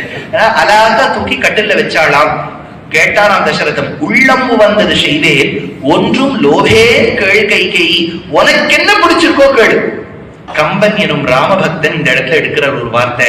அவ எழுந்து உட்காரலையா, உள்ளம் வந்தது செய்தேன் ஒன்றும் லோபேன், உன் மகன் ராமன் மீது ஆணை என்றான். அவ எழுந்து உட்கார்ந்துட்டா இவர் படுத்துட்டார். அப்போ அவ கேட்டாளா, ஏய 2 வரங்களில் ஒன்றினால் என் செய் Bharathan உலகாழ்வது. With 2 boons, the first boon being that my son Bharata should rule Ayodhya. மற்றொரு வரத்தினால் சீதை கேள்வன் போய் வனமாழ்வது என்று யாசித்தாள். ஒரே தசரதனுக்கு ஹார்ட் அட்டாக் வந்த மாதிரி சார்பிட்ரேட் கூட இல்ல பக்கத்துல, சாப்பிடலாம் அப்படியே படுத்துட்டார். அப்பதான் கம்பர் ஒரு வார்த்தை, கம்பருடைய பாடலை கவனிங்க. வால்மீகி கூட சொல்லல, அப்பேற்பட்டவர் கவி சக்கரவர்த்தி அவர் சாதிக்கிறார். அவள் புடவை கட்டி கொண்டிருந்தாளாம். அதுல புட்டா புள்ளி புள்ளியா இருந்துதான், காசு புட்டான்னு சொல்லுவா. அந்த காலத்துல ரெட்டைப்பேட்டுல மவுண்டன் பார்டர் போட்டு வரும். இங்க ஒரு 2 பேட் இருக்கும், நடுவுல ஒரு கலர் போட்டு காசு புட்டான்னு ஒண்ணு வரும். அப்புறம் நீங்க அதையே கொஞ்சம் நுனியா போட்டேன்னா வைர ஊசின்னு பேரு. அதுலயே மேல் கட்டம் கீழ் கட்டமா வரும். அதை பத்தி தனியா ஒரு நாள் உபன்யாசம் பண்றேன். அதை பத்தி அதுக்கு நெல்லையே திரண்டு வந்துடும். ராமரை பத்தி சொன்னா நீங்க ஒரு 500 பேர் வருவேன், புடவை பத்தி சொன்னா 5 லட்சம் பேர் வந்துடும். அதனால அது ஒரு தனியா ஒரு உபன்யாசம் பண்ணலாம். சரி, இப்ப விஷயம் என்னன்னா, புள்ளி புள்ளியா புடவை வச்சு கட்டிந்தாலாம். கம்பர் சொல்றார், அவளை தூக்கி எடுக்கும் போது தசரதன் இவளை புள்ளிமான் என்று நினைத்தார். அவள் வரம் கேட்ட பிறகுதான் தெரிந்ததாம், புள்ளி மானுக்கு மட்டும் இல்லை பாம்புக்கும் உண்டு என்று கம்பன் எடுக்கின்றார். இப்ப அவ வரங்கள் கேட்ட பிறகு தசரதர் கொடுக்க முடியாம கொடுத்தார். ராமரை கூட்டம்ச்சா, ராமரை கூட்டு சொன்னார், கேட்டாப்பா பிளான் ஏ நீ ராஜாவாக வேண்டியது, கொஞ்சம் மாறிடுத்து பிளான் பி நீ காட்டுக்கு போகணும். கிருஷ்ணர் மட்டும் இந்த இடத்துல இருந்திருந்தாருன்னா ஹைகோர்ட்ல கேச போட்டு தசரதனை இழுந்து கப்பில் சிப்பல் மூலமா போய் கீழ்கழி பிடிச்சிருப்பார். ராமர் அதனால சரிப்பான்னு கிளம்பி போயிடுத்து. இந்த மாதிரி ஒரு குழந்தைய பெற்று எடுத்துக்கிறேன், அதனால கிளம்பி போயிடுத்து. அது ஆத்த விட்டு வெளியில வருதான். ஒரு 17.5 நிமிஷத்துக்கு முன்னாடி சொன்னேன், நீ ராஜாவாக போறேன்னு சொன்ன போது ராமரோட ஒரு செல்ஃபி எடுங்கோன்னு, சுகமான முகம். இப்ப நீ காட்டுக்கு போன்னு சொன்ன போதும் ராமருக்கு சுகமான முகம். அந்த சுகமான முகத்துக்கும் சந்தோஷம் தரும்பிய இந்த முகத்துக்கும் என்ன வித்தியாசம்? ராஜாவாக போறேன்னு சொன்ன ராமருடைய திருமுகம் தாமரை மாதிரி இருந்துதான். ராஜாவாக போறது இல்ல, காட்டுக்கு போகணும்னு சொன்ன ராமருடைய முகம் அப்போது பூத்த தாமரை மாதிரி இருக்கும். அப்போது அலர்ந்த செந்தாமரையினை வென்றதம்மா. தமிழ்நாட்டுல கம்பர் ராமருடைய முகம் தாமரை மாதிரி இருக்கு. தாமரை.